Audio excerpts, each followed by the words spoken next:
Welcome to the Miracle You, guiding you on the journey towards finding passion and purpose and how to discover, create, and live a life by your design. Whether your success has been plentiful or your missed opportunities have been overwhelming, we can help you become a more empowered, masterful person and show you how to share your gift with the world. It's time to inspire change from within with the host of the Miracle You, Vince Kramer. Hello, imagination. I'm Vince Kramer, your host, and welcome to the Miracle You, where you learn about the magic of living your life by finding the example in real life. Hello, everyone. Each and every one of you are amazing, and you have something to bring to the world that the world needs. And I'm so excited to be sharing with you our guest today, who talks about bringing you to the world in many different ways and sharing who you are and what you have to offer. She talks about bringing personal to universal, understanding that the more you share of yourself, the bigger difference you make in the world.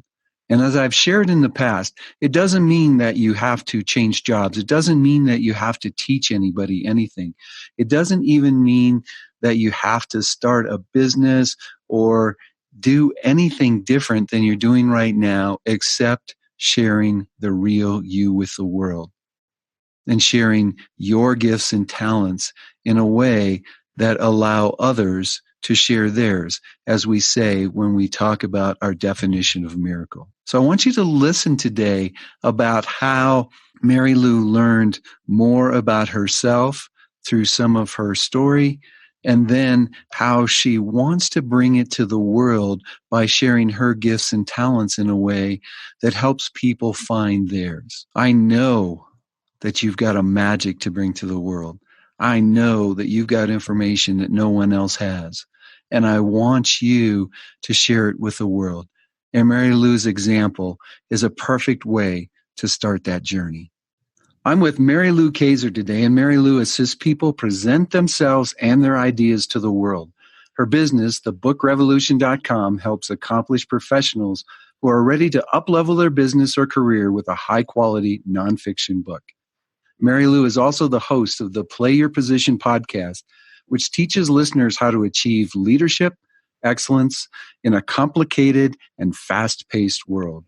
She has 2 fantastic children and lives in the beautiful Pacific Northwest with her husband and 2 cats who all constantly compete for her attention. Mary Lou, we're looking for a little attention today. Are you ready to share the miracle of you with the imagination? Vince, I'm so ready and so excited. Thank you for having me. Oh, it's so great to have you here. Like I told you earlier in our prep work, I've been waiting to have you on just at the right time, and this is it. So I've got so many wonderful things to say about you, but you know, your bio didn't do much to give everybody who you are and what you're bringing to the world. So I'd rather have you share you with imagination. Could you tell us a little more? Sure. So, like a lot of people, I have several iterations of Mary Lou. I mean, I've lived long enough on this earth to be able to say that. As you mentioned in my bio, I run a business and a podcast, which I love dearly. And those 2 things came about slowly and went through their own evolutions. My professional background, as it were, my formal education is in formal education. I went to school, became a high school and then a college teacher for many years and loved that career. And then, of course, I am a mom and raised 2 children. On a personal level, I love the outdoors. I live in probably the best place in the world to enjoy mountain biking and hiking. The Pacific Northwest is just a playground for people who love the outdoors. And I'll tell you, Vince, I love people. I love having conversations like we're having today, expanding my worldview through those conversations. And my passion is seeing people achieve their dreams of writing a book, which is why I have thebookrevolution.com. Oh, thank you very much for what you do too. In our work, we talk about divine intent. What is your divine intent in helping those people write those books? Yes, what a great way of phrasing it. So my divine intent, I know 100% to the soul level that I was put on this earth to be a guide. And when I say a guide, I mean somebody who presents learning experience opportunities to people and then guide them through it. I'm not here to just dump a bunch of information into someone's brain. The way some people, when they think of education, they think of sitting in a lecture hall and being lectured to. And that way of the world, I think, has pretty much disappeared. That people now want to take learning and personal growth and personal development into their own hands, but they want to work with somebody who knows more than they do and can literally guide them through that process.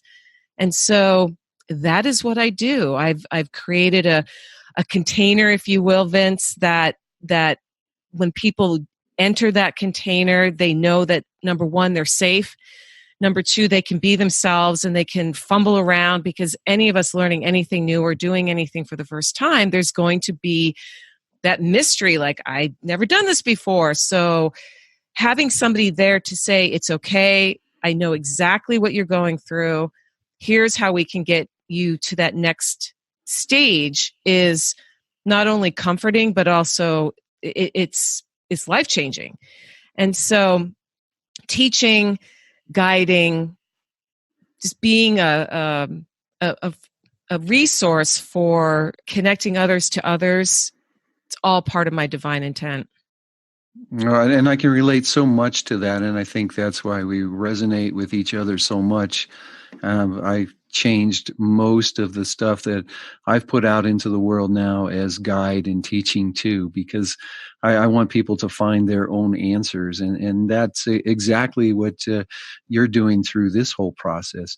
It seems to me that it would be an interesting shift going from the education that you got for formal education and teaching at the school and the college level, and then moving into this work. How was that transition for you? I would be lying if I said it was easy. It was not. Many of us, again, of a certain age, and even I think our young people, are still being trained to think a certain way because of the system, the educational system that exists. And believe me, I am a huge proponent for education. It's one of my passions. It really, becoming educated is the ticket to opportunity and prosperity. However, anybody listening who knows somebody who's in our public school system and even our higher ed system knows that those systems are facing some tremendous challenges, because now we have the internet. Now we have access to information in a way that we never have had. And so we who want to guide and want to teach have had to basically adapt to this new way. And it, like anything, it takes some time to, first of all, find the courage to show up online. That's, I think, one of the biggest hurdles for people, is going from, I'm just going in my life and I'm not really being seen, to, okay, I'm going to make a video, I'm going to put it on YouTube, or I'm going to get on a podcast, or I'm going to launch a podcast, or I'm going to write and self-publish a book. Any of these means of being more visible, that's the first hurdle. And it took me a while, Vince, to muster up that courage, even though I had been facing students in a classroom for years and I was comfortable on a stage. But the internet and the way that we now conduct business, like you and I are doing now, just having a conversation over Zoom, there's a learning curve. So through practice and trial and error, I've adapted and embraced that this is the way. And now I'm able to turn around and guide people on their journey to feel more comfortable getting behind the microphone or turning the camera on themselves and sharing their message, or even if it's just, hey, I'm here, hello, something simple like that. That's a first step. And it's only going to continue, right? This is not going away. So that was a big part of my journey, to be quite honest. And like anything, once you become comfortable, and you've done it enough times, it just becomes a part of your day. For you specifically, what was the toughest step? I think the toughest step was getting over in my own mind the fear of the internet trolls attacking me.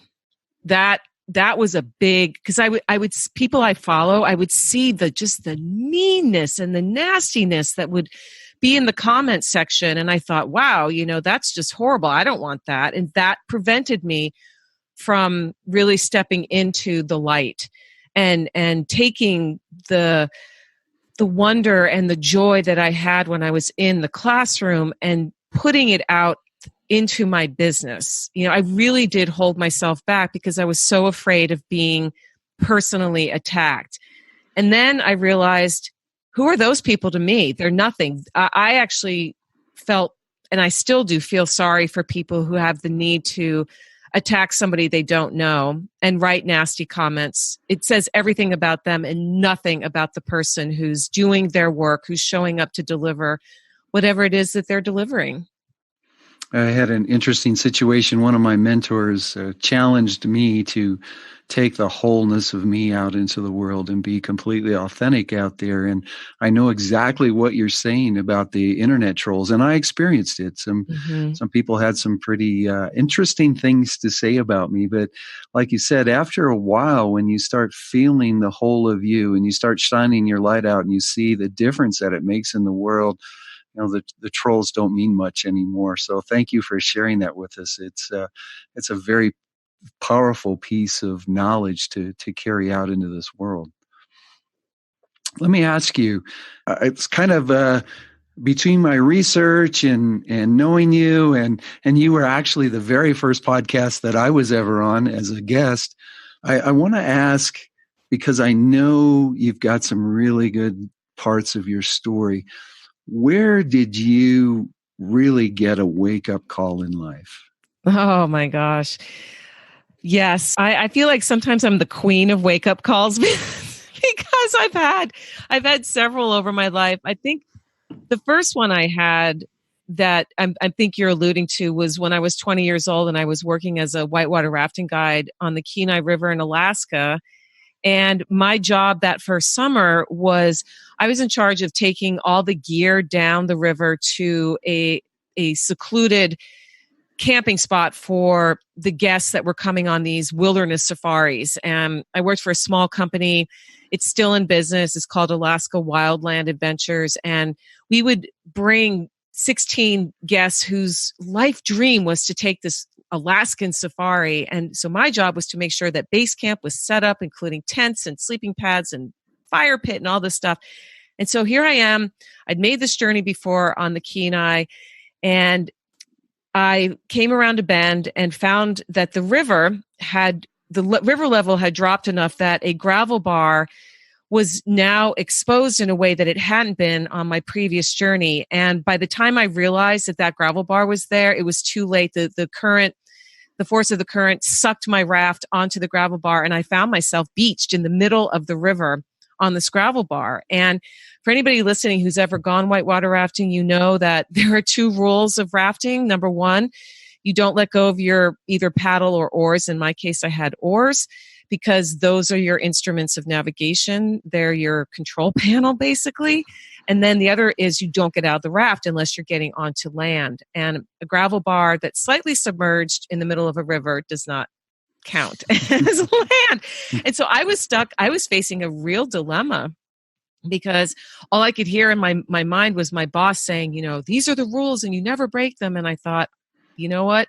I had a God moment. I thought, if I don't get myself out of this jam 24 or 18 hours from now, I'm still going to be sitting here. My boss and all the group is going to be showing up, and base camp isn't set up, and I'm going to not only embarrass him, but I'll get fired. And so I just trusted. I said, God, I think you want me to live.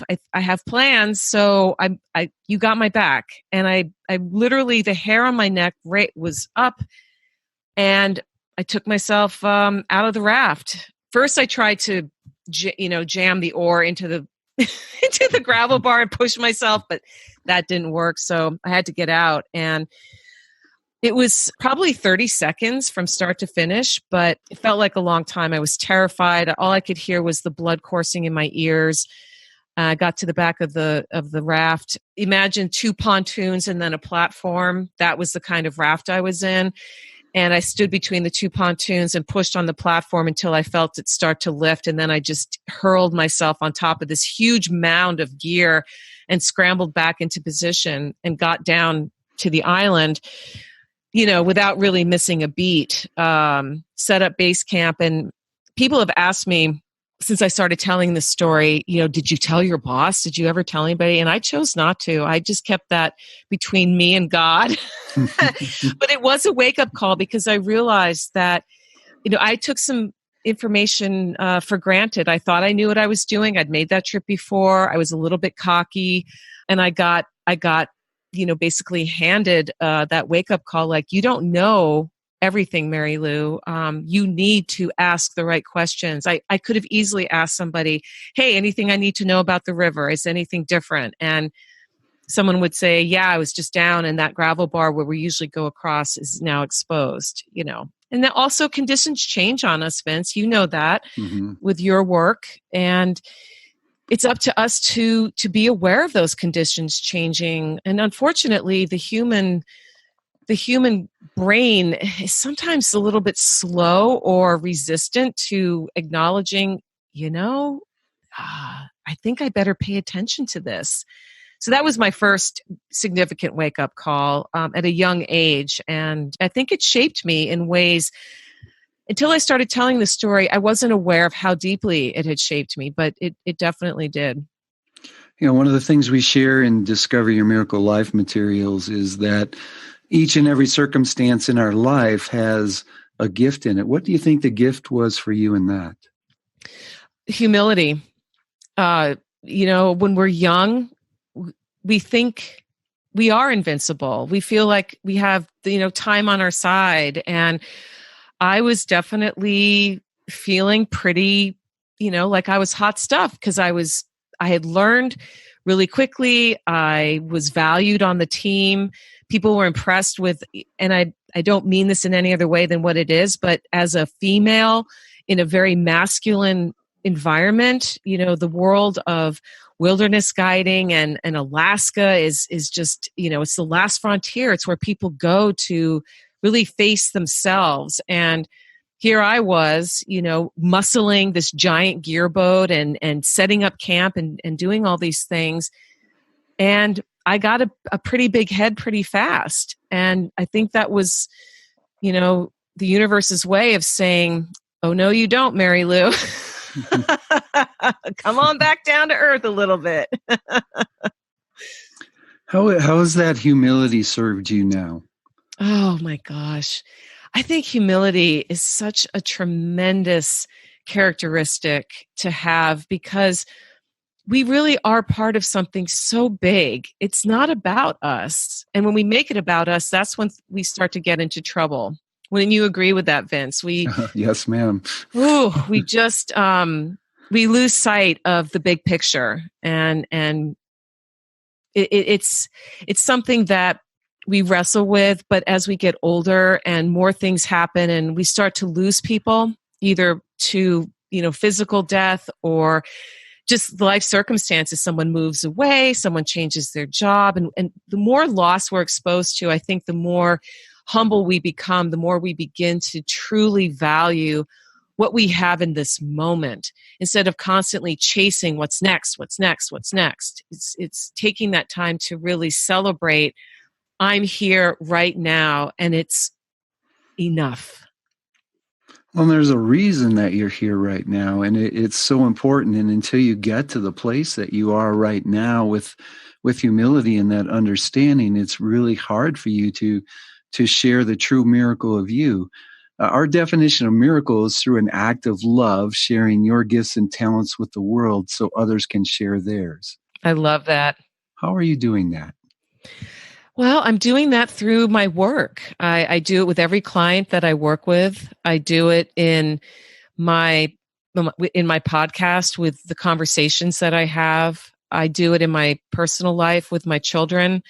I was just telling you about a recent trip I took with my son and my daughter to the UK and Ireland. And it was the first time the three of us have traveled where we weren't part of an organized group. It was something we planned ourselves. And to watch them experience something as grand as the places that we saw was a miracle to me, because I realized, I was part of the creation of these two human beings, and they've turned out so amazing, so much more than you could ever imagine as a parent. And I know parents listening, there are people listening who share that. As your kids grow up and it happens so fast, and then they're adults and they're whole people, and you just go, wow, I was a part of this.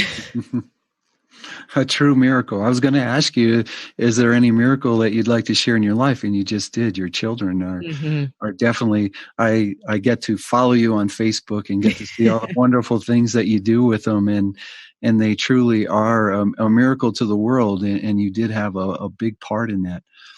I bet you that writing a book changes the author probably even more than it changes the people that get to read the book. Do you have any examples of that? Oh, yes, I do. So I'll share a story about my most recent client. His name is Daniel.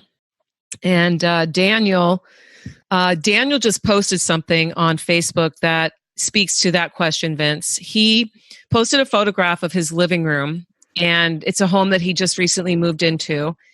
And he said, I'm sitting here, it's Sunday morning, and I am reading my book as if I am reading it from the point of view of someone who did not write it. And I just am in awe of the process I just went through, how much it changed me, how some parts of the process were so streamlined and effortless, while others I just struggled and resisted.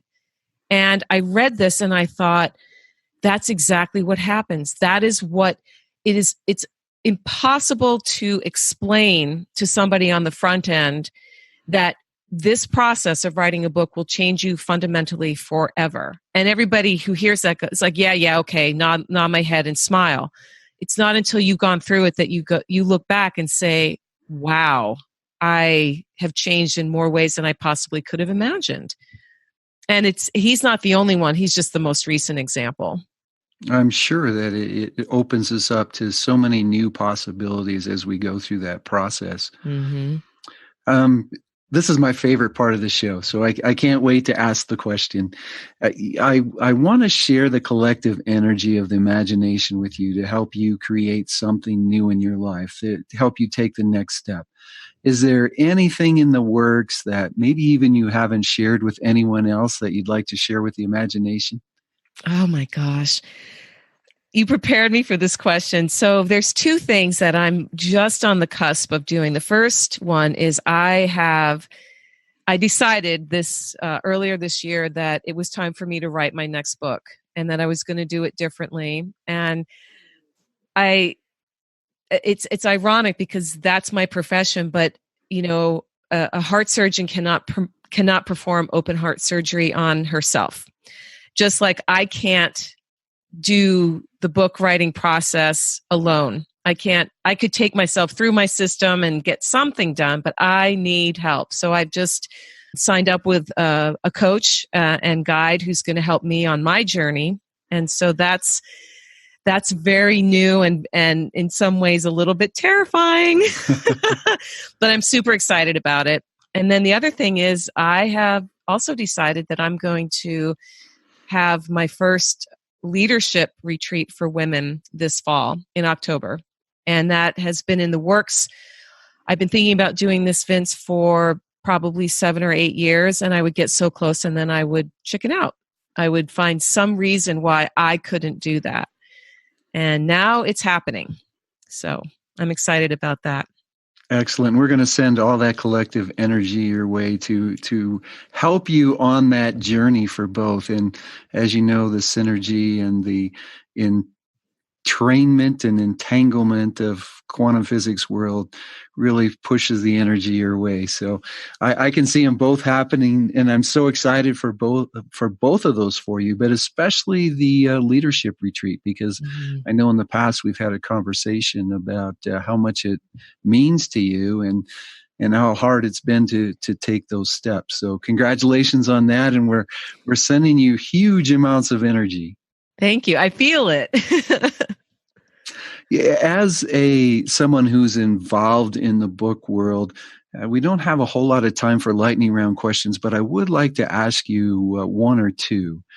What's your favorite inspirational quote? Oh my gosh. Vince, I'm so bad at quotes. I can never remember them verbatim. I love so many of them. I'll share one that is in the Joseph Campbell Companion. It's one of my favorite go-to books, and I'm not going to say it exactly, but there's a Native American on the eve of a young Native American's vision quest. The elder will say to that young person, on your journey, you will come to a wide chasm. Jump. It's not as wide as you think. And I have always loved that, because I think we allow ourselves too often to be stopped by those wide chasms that we come up against. I mean, I just shared a story of that. 7 or 8 years I've been thinking about that this retreat, and the chasm, I would just, let it be too wide, and I would retreat back to the safety of, where I'd come from. But you've got to jump. Oh, awesome advice there for sure. Tell us a little bit about your first book. Okay, so my first book was a complete experiment. It's called Personal Branding Secrets for Beginners, and it's a short and simple guide for people who are getting started with their personal brand.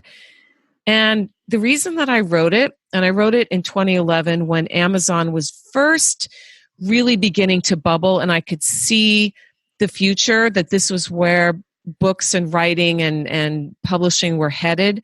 And I thought, why not give this a go? I love to experiment. I'm a futurist. And so I just jumped in and put together everything I knew about personal branding and put it out there. And the funny thing is that it has led me to walk through so many doors I never would have had opened for me. And it didn't take me a tremendous amount of time to write. I would say about 3 to 4 months. But again, if you go and see it, you'll see it's not very big. But everybody who's read it, and I've given it away and I've sold it and I've done training workshops around it, everybody has said to me, this is exactly what I needed. It wasn't too much and it wasn't too little. It was easy to digest, and I really appreciated your frank and direct tone. And so I've taken that to heart and realized that, again, sometimes we trick ourselves into thinking we have to do something a certain way, like a book. Oh, this is what a book is. This is what a book is not. This is what a podcast is. This is what a podcast is not. And it's sometimes we're completely wrong. And so, yeah, that was a fun experiment. It turned out great, and it helped catapult me into the work I do today, which, is my calling. It was so awesome. I had a reason for asking that question. And then with your answer, you just compounded what I wanted to share out of it. So what a great answer. What I wanted to share with people is that each and every one of us is our own person and so unique, and there's nobody like us in the world. And it doesn't mean that you're starting a business. It doesn't mean that you're taking a book out into the world. Your personal brand is something that you're here to share, and something that's to make a difference in the world. And, books like Mary Lou's will help you in that process to really help you find you. Like I said, it doesn't mean that you're starting a business, but to open the door and to find you, and then share your personal brand with the world, because that's what the world's looking for and that's what the world needs. So I loved your answer, because it just opened up to that. And if I could help everybody see just how magnificent they are, just how special they are, and then to show their magic through representing themselves in the world and not follow the rules of you should be this or you should do that or this is what you should be or this is how it should look. It's your way in this world, and you chose to come here to express and experience your way. So, man, I love your answer. Well, I'll tell you, Vince, I mean, you just hit something that is near and dear to my heart as well. And when I work with my book writing clients, I often will get the question, how personal should I go in this book? It's nonfiction. They're usually around the themes of leadership and business development and so forth. And my answer is always the same. And I didn't invent this. I got it from one of my mentors in the space. And it's basically the idea that the more personal you can make something, the more universal it becomes. The more personal you make something, the more universal it becomes. And so that echoes exactly what you just said, is there's no one like you. There's no one like me or Vince or anybody else. And when we do show up, and that's what I love about reaching that point of not caring about trolls or anybody who wants to try to pull you down, because that's their journey, not yours. Well, you've given us so much already, but could you give me one more piece of guidance as we part today for the imagination?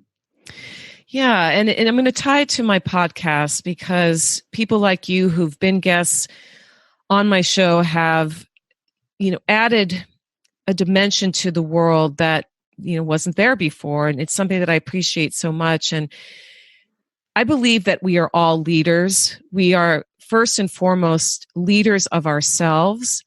And when you're willing to invest in the time and in some cases the resources to really figure out who you are and what that special piece about you is, and then show up and practice on the great playing field called life day after day, you will never have a bad day in your life. Even when things go wrong, you will fall asleep and say, you know what? I gave it my all today. I left nothing on that field. And that's what leadership is. Mary Lou, I know there's plenty of people that want to know more about you, how to get in touch with you, how to learn about how to work with you. Could you share some of that with us? Sure. So people can visit me and connect with me on thebookrevolution.com. They can also, if they want to check out my podcast and listen to your episode, they can go to pyppodcast.com. I'm on LinkedIn. I'm on Instagram. I'm on Facebook. And I would love to know if you listen to this episode and just want to chat. I'm here. Would love to connect. Excellent. And I'll make all that information available on the show page. That's at The Miracle You with a capital U.com. All that information will be on the show page for Mary Lou. Mary Lou, it was so wonderful to have you here today. I'm glad that we finally got to the place where you were the perfect fit for where I want to take the podcast moving forward. And I appreciate you so much for giving me my start on podcast and really giving me the example of what a podcast should look like. Oh, Vince, this was great. Thank you for inviting me. I was honored. I'd love to have you here. On behalf of Mary, my business partner, and myself, we wish you all a miracle day. You've completed this episode of The Miracle You, but we have plenty more to help you discover your own personal passion and purpose. Head over to themiracleu.com for free resources to assist you on your journey, as well as register for our free webinar, Discover Your Miracle Life, 3 mind-awakening steps toward your unique purpose, or apply for a one-on-one Your Life, Your Way breakthrough session and discover your next best step on your journey. All available exclusively on our website. That's themiracleu.com. We look forward to sharing more experiences of passion, purpose, and life by design next time, right here on The Miracle You.